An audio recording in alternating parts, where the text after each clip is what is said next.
So on June 25th, 2019, it looks like the Ouya game console is officially gonna be no more. So you may know this already, but Ouya is no longer a company, and they actually got bought out by the Razer Gaming Company, and they've been owning Ouya services and the Ouya game console for quite some time now. Honestly, in 2019, I'm very surprised that Ouya is still a game console, but yes, next month they are going to be shutting the Ouya completely down, and no one will be able to use their Ouya. They're shutting down all services for it. They're also deactivating your account for the Ouya, so no more Ouya is going to be ever available. I'm pretty sure that no one is really using the Ouya at this point. Let's be honest about it, because the Ouya was a big disaster, and it was one of the biggest gaming flops in gaming history. Who really used the Ouya? But the Ouya was kind of a special console, and it did have some history behind it, and it is still important when we talk about gaming history, and that's why I really want to talk about the Ouya. Fortunately enough, or unfortunately enough, however you want to look at this situation, I was one owner of the Ouya.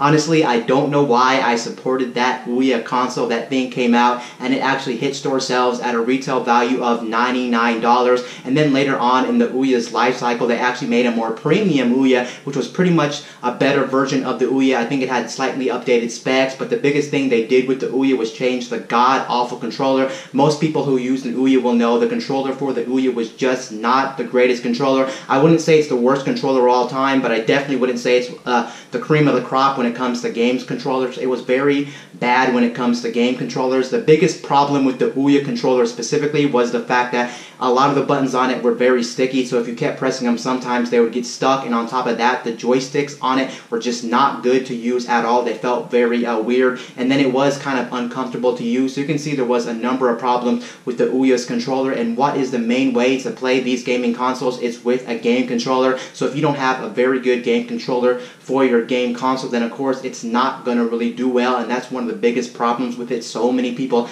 did not like the game controller for it. But then on top of that, it wasn't just the game controller that made the Ouya actually fail. A number of different things made the Ouya fail. Like for instance, the price point wasn't bad for the Ouya. If you look at the Ouya was only $99, and for what you were getting, I don't think you're really getting a bad deal. But the problem with it was never intended to be a platform where you play AAA video games like a normal console. You're pretty much playing Android-based indie games, and a lot of those games on the Ouya specifically, you could have played on your smartphone, whether we're talking about iOS or Android. So overall, that's not a great start when so many consumers out there already have a smartphone or a tablet in the first place, and they have a way to access a lot of these games. So what's really the point? And then on top of that, the store that this thing actually used did not have a lot of games on it, and the games on this were definitely hit or miss, and there were some stuff that you can even get on your smartphone or your tablet that were definitely much more better quality than the Ouya had to offer. So you can see there was just a number of different things wrong with the Ouya, and I will have to admit there was really one big problem with the Ouya that you may not even been aware of if you ever owned a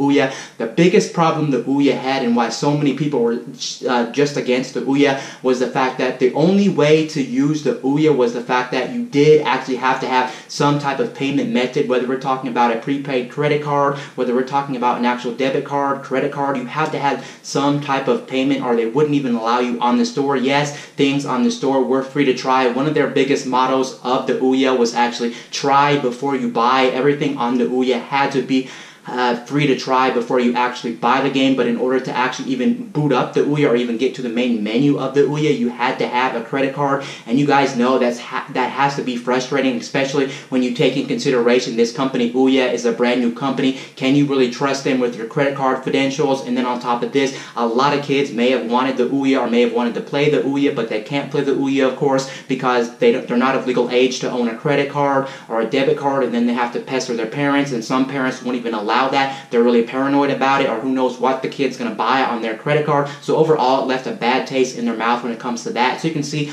overall the Ouya was destined to fail when this thing actually came out. There was just too many things against the Ouya that made this thing not a great console. Another thing that I actually want to talk about in this video specifically when it comes to Ouya and when it comes to digital distribution, because everything on the Ouya that you played on the Ouya was online digital games. You could not buy physical games for the Ouya. They had a store on the Ouya, and that's where you pretty much purchased all the games for the Ouya. And this does still have me scared about the future of gaming. When you look at the future of gaming is definitely going towards a digital future, and so many people are on board with digital future. And I do believe one day on this planet Earth we will be at a point to where there will be no more physical games, and you won't go to places like GameStop, Walmart, Target, even Amazon to order physical copies. They'll all be digital, and they'll all be in the cloud, and you'll all be buying them from these different services, whether we're talking about PSN, Xbox Live, things like that. It is going to be a scary word, and since the Ouya is shutting down, this kind of makes me worried as a whole, because who knows what happens if something like, for instance, you buy Ouya and the Ouya physically shuts down. Aren't you going to be screwed with your purchases? And a lot of people may have spent hundreds or even potentially thousands of dollars when it comes to these stores, and knowing that you're never going to be accessed to Ouya ever again, it pretty much sucks. And knowing that a lot of the stuff that you have on your Ouya you may not be able to keep for the rest of your life, and that is a very scary situation. There has to be a way that if we buy these games from services like PSN, Xbox Live, the Nintendo eShop, there has to be a way we can keep these games forever, even if the service is shut down. That's the reality of it. We're just gambling our money away when it comes to digital distribution. Nothing is guaranteed, and this really has me scared, since now that Ouya is no longer a company. What happens to your purchases? What happens in the future if your box break or something like that? Can you even access stuff that you have bought on the Ouya platform? It's just a very scary future that we live in when it comes to gaming and when it comes to digital distribution. I've already talked about this many times when it comes to my YouTube channel, but again, yes, the Ouya is officially going to be shutting down June 25th of 2019. Let's pour out a good one for Ouya. Unfortunately, Ouya is officially dead. Who would have thought Ouya would have lasted as long as they did? Anyway, guys, this is Wayne from My Tech News, signing out.